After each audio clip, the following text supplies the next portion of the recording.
Colton, Zach, and Chris sat in Mrs. Brusich's English classroom, the air thick with the anticipation of Halloween. For homework, I want you to write a 10-page essay on the fall of the Roman Empire. What? I can barely write 2 pages, let alone 10. And I need to count every blade of grass in my front yard. I just finished counting the blades in my backyard yesterday. Colton rolled his eye. And I have a rock concert to attend tonight. I don't have time for this. Suddenly, a loud crash interrupted their complaints as Mr. Rentz barreled into the classroom in his van. Come on, boys, it's Halloween. We have plans. Oh yeah, we almost forgot. Let's go. They scrambled into the backseat of the van as it zoomed out of the classroom. I can't believe I forgot it was Halloween. Same here, I was all set for an Alice Cooper concert, but this sounds way more fun. Counting grass can wait. I'm in. Before we get going, happy birthday, Colton. I hope you're excited for what I have in store. Colton, I'm always excited for your plans, Mr. Rentz. A day with you is never boring. All right then, here's the plan. We're heading to Party City to pick out Halloween costumes, and then, with the help of my supersonic van, we're gonna trick or treat around the world. Sounds awesome, the boys shouted in unison. Mr. Rentz parked the van haphazardly in front of Party City, the tires screeching as they came to a stop. Oh no! Cried an employee named Margaret, her eyes widening in horror. It's him! The man who doesn't know how to park. Call the police. No, call a tow truck. Just serve us and we'll be out of your hair in no time. There's nothing you can do. With that, the boys scattered in different directions, eager to find the perfect costumes. Colton wandered into an aisle, his eyes sparkling with excitement. Look at this! He thought, spotting a ghost face costume. His gaze shifted to a mustard costume and then to a guitar costume. I think I'm gonna dress up as this. He declared, picking up the guitar costume and heading toward the checkout. Meanwhile, Zach was in the food aisle, contemplating his options. A bag of Doritos, a hot pepper, a hot dog. Wait, is that a can of Pepsi? He grabbed the can costume. Oh yeah, I'm definitely going as this. In another aisle, Chris stumbled upon a lawnmower costume. Hell yeah, this fits perfectly with my grass-loving theme. Back at the checkout, Mr. Rentz was chatting with Margaret. Are you ready to check out yet? She asked, tapping her foot impatiently. Not yet. My friends haven't come back yet. A moment later, Colton, Zach, and Chris arrived, each holding their chosen costumes proudly. Check this out! Colton said, waving his guitar costume. I'm going as a Pepsi can. Zach announced, grinning. Chris laughed heartily, holding up his lawnmower costume. I'm going as a lawnmower. Great choices. Let's check out. Margaret scanned their items with growing frustration. Get the hell out of here and never come back. She shouted as they gathered their bags. With costumes in hand, the group piled back into the van and sped away from Party City, leaving a trail of smoke and laughter behind them. Let the Halloween adventures begin. Mr. Rentz exclaimed as he revved the engine, and the boys cheered in agreement, ready for a night of mischief and fun. What kind of candy are you guys thinking about? Everything, obviously. I just hope they have grass flavored. Can you survive one day without grass, Chris? Not a chance. Grass is life, man. It's my oxygen. Mr. Rentz steered the van through the bustling town, the sound of laughter and chatter bubbling up from the back seat where Colton, Zach, and Chris were deep in conversation. Suddenly, with a loud crash, the van slams into a house. Mrs. Brusich, lounging on her couch with a bowl of candy, looks up in shock as the van bursts into her living room, toppling a lamp that smashes onto the carpet. Mr. Rentz, it's one thing to park in my classroom, but you can't park in my house. Mr. Rentz looked confused. Why not? Because it's not normal. Your van shouldn't be able to travel at supersonic speeds. Leave it in the driveway. Mr. Rentz boasted, I can park wherever I want. It's my van. Actually, it's owned by the school district. I'm just waiting for the day the administrators confiscate your van. Don't jinx it. We love this van, and Mr. Rentz is the best driver ever. More like the most hazardous driver ever.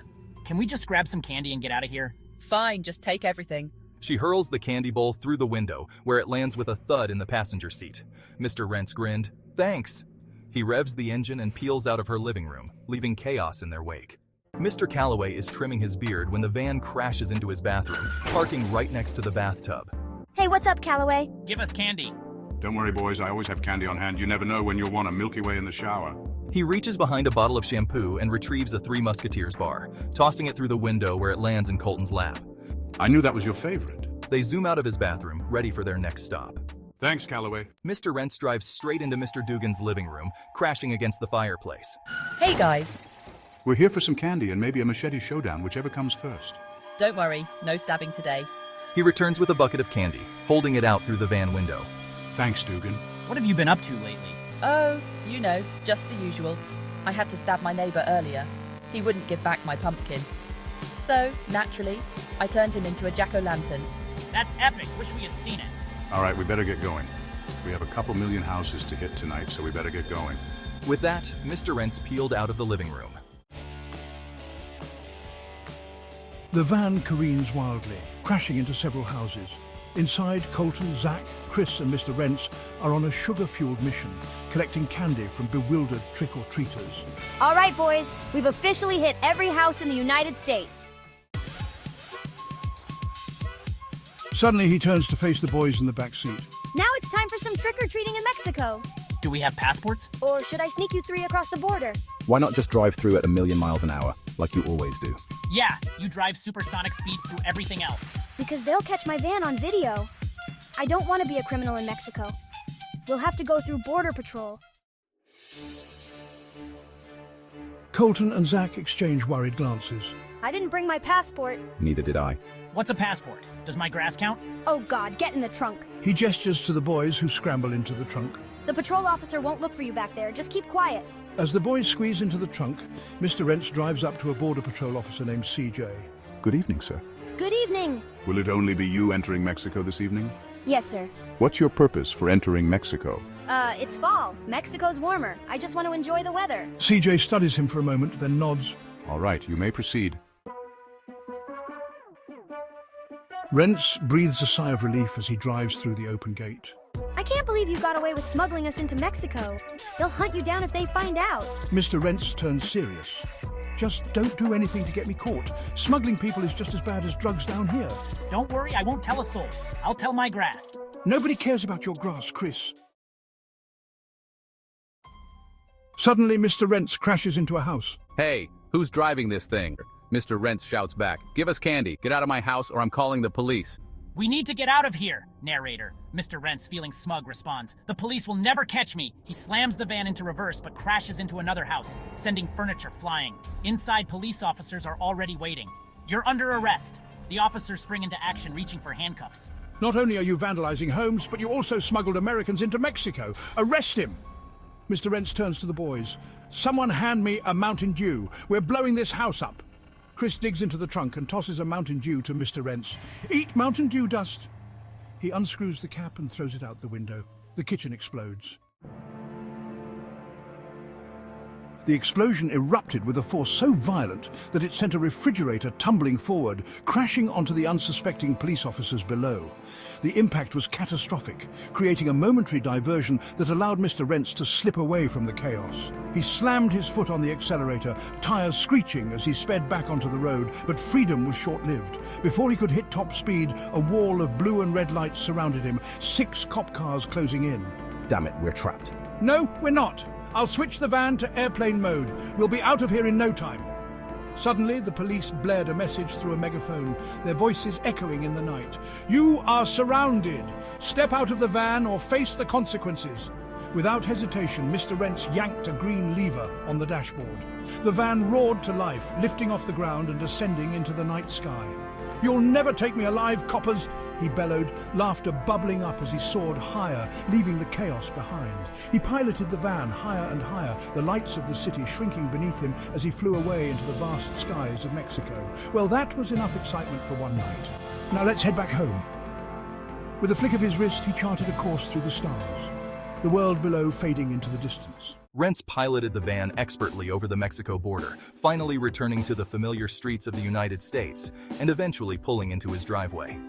Once parked in the living room, a quirk of Mr. Rentz's unconventional lifestyle, the tension melted away. Thank God we made it out of there. I thought we were done for. Police? They'll never catch me. I'm the fastest driver alive.